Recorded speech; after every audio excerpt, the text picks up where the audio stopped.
السلام عليكم ورحمة الله وبركاته.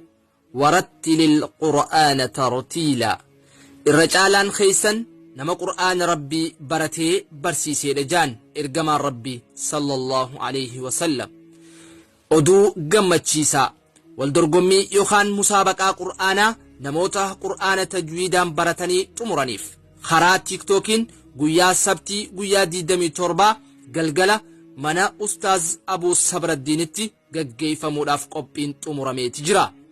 Ulaagaaleen dorgommichaatis akka asii gadii kana: tokkoffaa nama qur'aana baratee xumure tahuu, lammaffaa ahkaama tajwiidaatii fi makhaarija huruufaa kan beeku tahuu, sadaffaa sagalee bareedduun qara'uu dandahuudha qaba.